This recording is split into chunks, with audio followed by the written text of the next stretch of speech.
कसं पाहता या टीकेकडे, काय नक्की आपली भूमिका? नाही, मला या संदर्भातली माहिती घेऊन आपल्याला या संदर्भात बोलू. हो, जी ड्रग्सची कारवाई झाली त्यानंतर मला सुषमा अंधांना त्याच्यामध्ये राजकीय षडयंत्र वाटतं. त्यांना असं वाटतं की मुंबईचा महापौर हा भाजपचा झाला पाहिजे आणि शिंदे सेनेचा होऊ नये, यासाठी निवडणुकांच्या पूर्वी, महापौर निवडण्याच्या पूर्वी ही कारवाई केली गेली. आता अंधारांना सगळा अंधार समोर दिसत असल्यामुळे त्या अंधारात काय चाललं ते समजत नाही. आता प्रक्रिया लोकांच्या भावना समजून घेतल्या पाहिजेत, लोक कोणासोबत आहेत हे समजून घेतलं पाहिजे आणि किमान आता लोकांनी दिलेल्या जनाधाराचा आधार स्वीकार केला पाहिजे. आपण सगळ्यांनी पाहिलं की सातत्यानं निवडणूक झाली पाहिजे, लोकप्रतिनिधी निवडून आले पाहिजेत, अशा पद्धतीची भावना व्यक्त केल्या.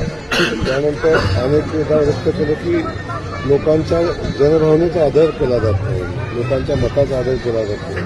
आता लोकांनी मतदानाची प्रक्रियाही पार पाडली आणि त्याच्यामध्ये आता लोकांनी निर्णय दिलेला आहे, तेव्हा त्याचा आदर केला पाहिजे.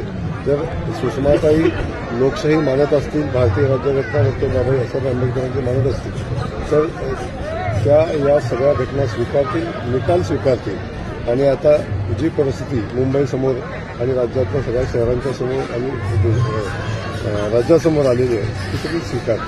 सुषमा अंधारे असं म्हणतात विमानसेवा पुन्हा एकदा सोलापुरात चर्चा सुरू झालेली आहे. माझ्याकडे पेनड्राईव्ह आहेत, काही सीडी आहेत, पेनड्राईव्ह आहेत, अनेकांच्या अनेक गोष्टी आहेत आणि जयकुमार गोरेंबद्दल तर बोलायला लावू हां. नका, असं देखील त्या म्हणा. काहीला हलका गरम तर आता किती दिवस जनतेला तर शुभेच्छा आहेत, त्यांच्याकडे ज्या काय असेल त्यासाठी शुभेच्छा आहेत. इम्तियाज जलील असं म्हणाले की मुंब्रा